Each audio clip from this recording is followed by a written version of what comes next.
नमस्कार दोस्तों, अगर आप ईपीएस 95 पेंशन धारक हैं तो दोस्तों इस वक्त की आप सभी के लिए बड़ी गुड न्यूज़ आई है। जी हां दोस्तों, एम्प्लॉयज पेंशन स्कीम 1995 को लेकर बड़ी खबर है। कर्मचारी भविष्य निधि संगठन की जो पेंशन स्कीम है इसको लेकर नया अपडेट आया है। जी हां दोस्तों, ईपीएफ से मिलने वाली पेंशन होने जा रही है अब आप सभी के लिए डबल। जी हां दोस्तों, वित्त मंत्री का संसद में इसको लेकर बड़ा जवाब आया है। तो दोस्तों आखिरकार ईपीएफओ के तहत मिलने वाली ईपीएस 95 की पेंशन की जो रकम है वो अब डबल कैसे होगी, वित्त मंत्री ने इसको लेकर संसद में क्या चर्चा की है और क्या जवाब आया है, इसके बारे में दोस्तों आज की इस वीडियो के अंदर आप सभी को जानकारी दी जाएगी। साथ ही साथ दोस्तों बात करेंगे डीए हैक गवर्नमेंट एम्प्लॉयज को लेकर बड़ी अपडेट है। केंद्रीय कर्मचारियों का अब जो भत्ता है वो बढ़ सकता है, महंगाई भत्ता और पेंशनर्स की महंगाई राहत बढ़ने वाली है।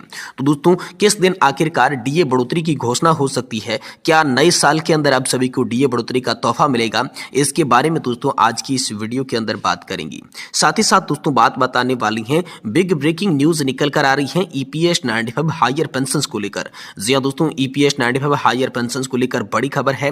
केंद्रीय श्रम मंत्री ने इसको लेकर निर्देश भी दे दिए हैं। तो आखिरकार हायर पेंशंस को लेकर केंद्रीय श्रम मंत्री ने कौन से निर्देश दिए, पेंशन धारकों की हायर पेंशंस को लेकर क्या बड़ी गुड न्यूज आई है, इसके बारे में भी आज की इस वीडियो के अंदर बात करेंगे। और वहीं बात करेंगे दोस्तों मध्य प्रदेश की सभी पेंशन धारकों के लिए इंपॉर्टेंट खबर है। अगर आप मध्य प्रदेश के पेंशन धारक हैं तो भी दोस्तों आप सभी के लिए नए साल का शानदार तोहफा मिल रहा है। पेंशन पेमेंट ऑर्डर को लेकर पेंशन भोगी मालामाल होते हुए नजर आ रही हैं, तो इसके बारे में भी आज की इस वीडियो के अंदर बात करेंगे। यानी कि दोस्तों चार प्रमुख बड़ी खबरें जो कि पेंशन धारकों से जुड़ी हुई है वो इस वीडियो के अंदर हम जानेंगे। इसलिए अगर आप कर्मचारी पेंशन धारक हैं या फिर ईपीएस 95 पेंशन धारक जो कि निजी सेक्टर में काम करने वाली हैं, तो आप सभी के लिए बहुत ही बड़ी खबर निकल कर आई है। तो आप सभी को पूरी जानकारी विस्तार से देंगे, इसलिए निवेदन करते हैं कि वीडियो आप लास्ट तक देखिएगा और चैनल पर नए हैं तो चैनल को भी सब्सक्राइब जरूर कर दीजिएगा। तो चलिए बिना किसी देरी के सबसे पहली बड़ी खबर की ओर बढ़ते हैं। ईपीएफ से मिलने वाली पेंशन हो जाने रही है डबल, वित्त मंत्री का संसद में इसको लेकर बड़ा जवाब आ चुका है। जी हां, पेंशन धारकों कर्मचारी संघ की तरफ से लंबे समय से कर्मचारियों और रिटायर्ड होने वाले कर्मचारियों के लिए कर्मचारी पेंशन योजना 1995 के तहत न्यूनतम पेंशन बढ़ाने की मांग की जा रही है। पेंशन राशि में इजाफे के मामले पर सांसद असदुद्दीन ओवैसी ने लोकसभा में कर्मचारी पेंशन योजना 1995 के तहत न्यूनतम पेंशन बढ़ाने से जुड़ा सवाल किया। जी हां दोस्तों, उन्होंने पूछा कि क्या सरकार कर्मचारी पेंशन योजना 1995 के तहत पेंशनर्स की न्यूनतम में इजाफा पेंशन करने की अनुरोध के संबंधी कोई आवेदन आपको मिला है क्या। इसके अलावा उन्होंने पेंशन बढ़ाने से जुड़े प्रस्ताव पर भी यहाँ पर जो है ब्यौरा मांगा है। अगर आप भी दोस्तों कर्मचारी पेंशन योजना के तहत पेंशन पाने वाले एक कर्मचारी है तो ये वीडियो आप सभी के लिए फायदेमंद साबित हो सकता है, इसलिए इसके बारे में विस्तार से जानकारी आपको बताते हैं। तो चलिए आपको कितनी पेंशन मिलेगी। जी हां, तो दोस्तों प्रश्न के जवाब में वित्त राज्य मंत्री पंकज चौधरी ने बताया कि ministry of labour and employment को कर्मचारी पेंशन योजना के तहत न्यूनतम पेंशन की राशि बढ़ाने का अनुरोध मिला है। अनुरोध करने वाले ट्रेड यूनियन भी इसमें शामिल है। श्रम, कपड़ा और कौशल विकास पर स्थायी समिति की 30वीं रिपोर्ट की टिप्पणियां और निष्कर्ष के आधार पर ओवीसी ने कर्मचारी पेंशन योजना के लिए यहाँ पर सरकार से प्रतिनिधियों के आकलन को लेकर जानकारी भी आप सभी के लिए मांगी है। तो दोस्तों इसको लेकर लेबर मिनिस्ट्री के प्रस्ताव को भी यहाँ पर जो है लेकर बड़ी खबर आ रही है। जी हाँ दोस्तों, सांसद ने कर्मचारी पेंशन योजना 1995 के तहत पेंशन में इजाफे के लिए धन आवंटित करने के लिए सरकार के इरादे के बारे में जानकारी की। यदि हाँ तो इस फैसले के पीछे कारणों के बारे में भी जानकारी मांगी। मंत्री ने इसके जवाब में कहा कि सरकार ने पहली बार 2014 में कर्मचारी पेंशन योजना 1995 के तहत पेंशनर्स को 1000 रुपए प्रति महीना पेंशन दी है। केंद्र की तरफ से सितंबर 2014 में कर्मचारी पेंशन योजना 1995 के तहत पेंशनर्स के लिए 1000 रुपए महीने की न्यूनतम पेंशन की घोषणा की गई।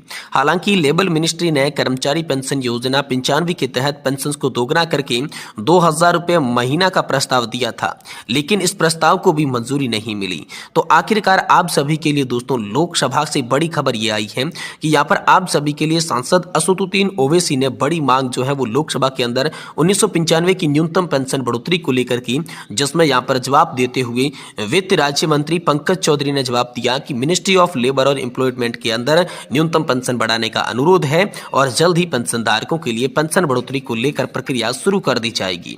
वहीं दोस्तों आप सभी के लिए अगली बड़ी अपडेट की बात करें तो डीए हैक को लेकर आप सभी के लिए बड़ा अपडेट आया है। केंद्रीय कर्मचारियों का 2025 में में बढ़ जाएगा महंगाई भत्ता और इस दिन होगी आप सभी के लिए बड़ी घोषणा।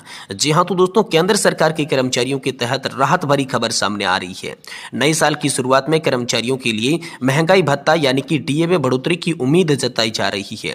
केंद्र सरकार द्वारा ये बढ़ोतरी हर 6 महीने में की जाती है और अब जनवरी 2025 में महंगाई भत्ते में वृद्धि की संभावना है। तो दोस्तों 2025 में डीए कितना बढ़ेगा? अक्टूबर 2024 के महीने तक एआईसीपीआई आंकड़े 144.5 अंक थी, जो कि नवंबर दिसंबर में 145.3 पर पहुंच गई। तो सरकार जनवरी 2025 से महंगाई भत्ते को 56% बढ़ा सकती है। इससे कर्मचारियों को अच्छी खासी वेतन वृद्धि का भी फायदा देखने को मिलेगा। तो दोस्तों डीए बढ़ने से कर्मचारियों को क्या क्या फायदा होगा? तो मान लीजिए किसी भी कर्मचारी की बेसिक सैलरी 16,000 रुपए है और उस पर दोस्तों 53% डीए मिल रहा है, तो ऐसे में 8,480 रुपए महंगाई भत्ता मिलेगा। अगर जनवरी 2025 में डीए बढ़कर 56% हो जाता है तो उन्हें दोस्तों 8,960 रुपए महंगाई भत्ता मिलेगा, यानी कि कर्मचारी के वेतन में अच्छी खासी बढ़ोतरी देखने को मिलेगी। तो अब दोस्तों डीए बढ़ोतरी की घोषणा कब हो सकती है? तो ये बात करें, आमतौर पर केंद्र सरकार जनवरी महीने में डीए बढ़ाने का ऐलान करती है, लेकिन 2025 में इसके बारे में फरवरी या फिर मार्च में घोषणा की जा सकती है। ये घोषणा आमतौर पर बजट 2025 के साथ भी हो सकती है। तो इसका लाभ कैसे होगा? तो केंद्र सरकार के कर्मचारी जिनका महंगाई भत्ते के रूप में बढ़ी हुई राशि मिल रही है और साथ ही साथ पेंशनर्स को भी इस बढ़ोतरी का फायदा होगा, क्योंकि पेंशन में भी महंगाई भत्ते के आधार पर बढ़ती होती है।